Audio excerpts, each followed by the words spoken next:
Sebastián Marroquín, hola Juan Escobar. Pues a los dos los estás viendo, somos la misma persona. En realidad a mí no me define el nombre, a mí me definen mis acciones. Normalmente la gente se toma muy en serio esto del apellido, pero para mí yo nunca he renunciado al afecto hacia la figura del padre.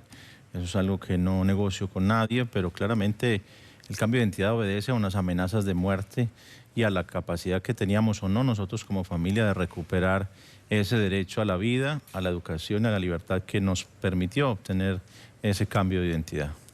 Juan...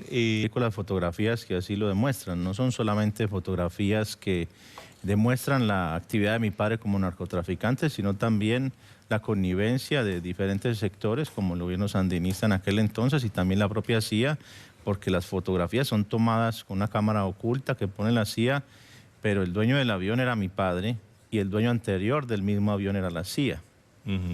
O sea que él, digamos, ¿pero él fue agente de la CIA o colaboró? ¿O era en determinados momentos convenía para la CIA y trabajaba con tu padre? Claro, recordemos que veníamos del escándalo Irán-Contras, la venta de armas para la financiación de la lucha anticomunista en Centroamérica, y evidentemente después de ese escándalo la CIA elige comprar drogas en vez de mover las armas para poder seguir financiando exactamente esa misma lucha. Y evidentemente en ese instante de la historia la persona que más drogas vendía era Pablo Escobar. Juan, ¿lo mataron a tu papá? No, él se suicidó, se dejó encontrar. La historia oficial dice que lo mataron, ¿no? Que estaba la policía y también un agente de la DEA en ese momento. Esta forma categórica en la cual vos decís que no, ¿es una forma de que vos querés ver ese final para tu padre o vos tenés, digamos, pruebas o información de que él se suicidó? Bueno, de hecho, te diría ¿Cómo que fue eso? Para mí es indiferente cómo murió Pablo Escobar, si lo atropelló un camión o él decidió quitarse la vida. Es mi padre y está muerto, indistintas las razones cuales sean. La realidad es que siempre hablamos con mi papá de la posibilidad del suicidio. Esto no fue algo nuevo para nosotros como familia. Mi padre solía decirme: tengo 15 tiros en mi pistola y 14 siempre serán para mis enemigos y la última bala siempre será para mí. Venimos de un contexto de una violencia en la que la policía eran tremendos torturadores y hasta a mí me enseñó cómo me debería de suicidar en caso de que me viera rodeado por la propia policía, porque sabíamos que seríamos sometidos a los peores tormentos. Entonces el tiro que le aparece a él, que le quita la vida en su oído derecho, fue exactamente donde él me dijo siempre que se lo pegaría. Sumado a esto, el informe forense, yo tuve la oportunidad de hablar con ellos y ellos fueron amenazados para alterar ese informe. Y aparte de esto, si revisas los antecedentes del hombre más buscado del mundo, que venía siendo exitosamente un fugitivo durante 10 de sus últimos años, nunca lo encontraron porque siempre supo que el teléfono sería la muerte, como me educó a mí en ese aspecto.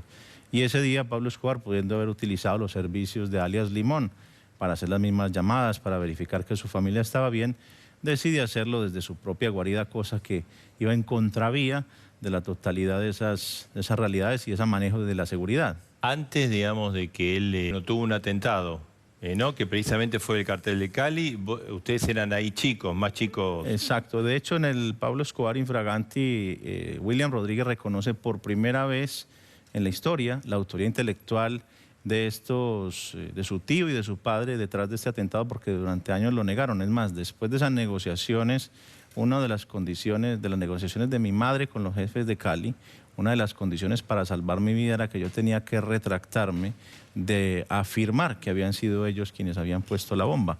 Por supuesto, me ponen una pistola en la cabeza y me dan a elegir si quiero seguir contando la verdad. ¿Y cómo fue esa bomba? Porque estuvieron, digamos, tu padre no estaba ahí, era una bomba contra la familia, ¿no? Te lo resumo con un titular del diario más importante de Medellín que dice: Medellín amaneció como Beirut.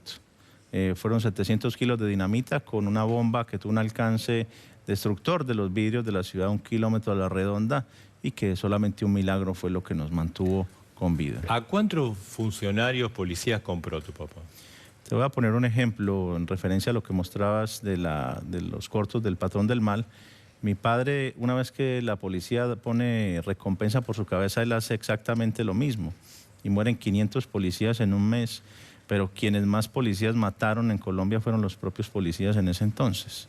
Es decir que no solamente eso es el vaciamiento de los valores, ese dinero al que todos eran afines y no había ninguna ideología realmente detrás de eso, te das cuenta de cómo solamente era en una carnicería en la que todos estaban detrás del dinero y no persiguiendo ningún interés. Padre. Incluido mi padre, por supuesto, era el primero. Motivador tu padre, porque, o sea, ninguna violencia no justificó ninguna violencia, pero el Estado, o sea, tu padre desafió al Estado de Colombia. Por supuesto. Y de hecho lo puso en jaque durante muchos años. Literalmente, fue yo creo que uno de los pocos delincuentes que ha logrado acorralar de semejante manera a todo un gobierno para darse el lujo de construirse su propia cárcel y tener decretos a medida y cambiar la constitución de un país. Pero digamos, esa poner al Estado colombiano bajo su terror, ¿fue producto de su acción criminal?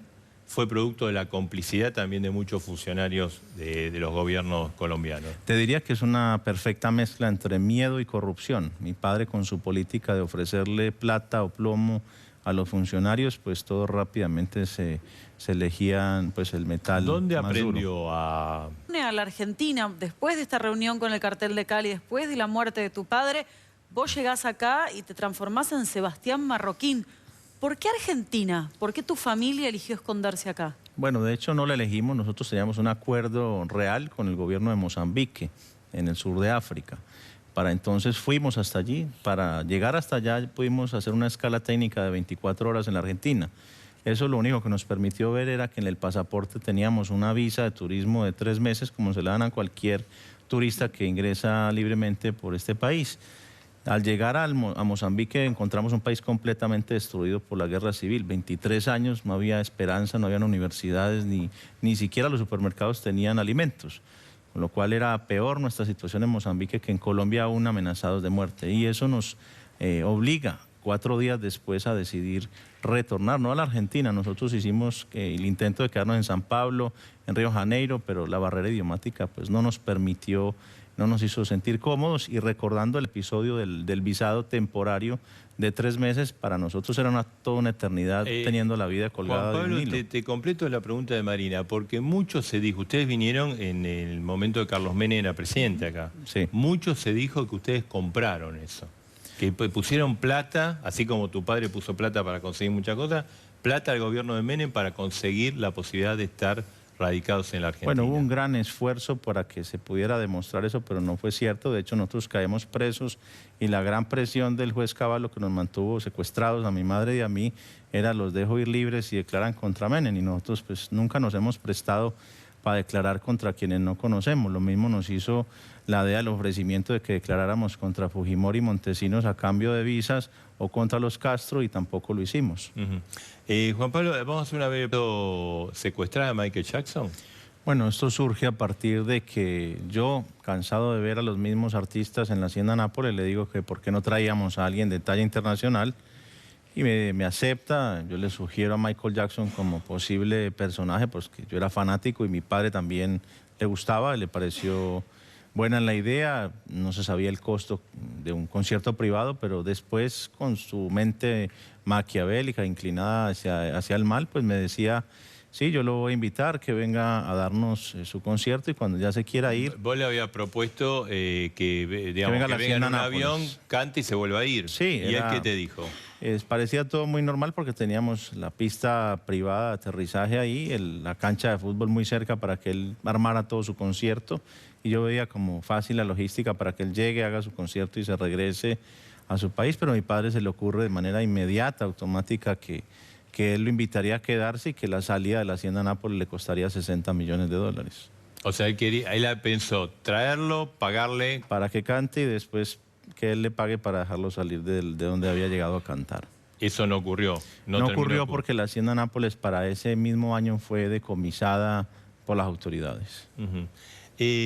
Conviviste con el horror y ahora tu mensaje es un mensaje de paz. Bueno, me dedico a dar conferencias por el mundo, a llevarle a los jóvenes este mensaje que busca invitarlos a que no repitan la historia de mi padre, busca invitarlos a que se hagan conscientes de que se ha glorificado la actividad del narcotraficante a lo largo de todas estas series que se presentan sobre la historia de mi padre, y se les hace creer que ser narcotraficante es cool, que es lo mejor que les puede pasar en su vida, digamos. que es muy romántico, pero la verdad es que las historias que yo relato en mis libros, y si les quedan ganas de verdad de convertirse en Pablo Escobar, es como te decía, es porque no supe relatar de verdad todas las lecciones de vida que nos debieron quedar, no solamente a mí como familia, sino como sociedad, para que aprendamos a no repetir la historia de Pablo Escobar. Juan, te agradecemos mucho que estés acá, que desde este testimonio, que abordemos algo que conmovió a la sociedad colombiana, a la sociedad latinoamericana y del mundo, ¿no? Muchas gracias. Gracias. Gracias a ti.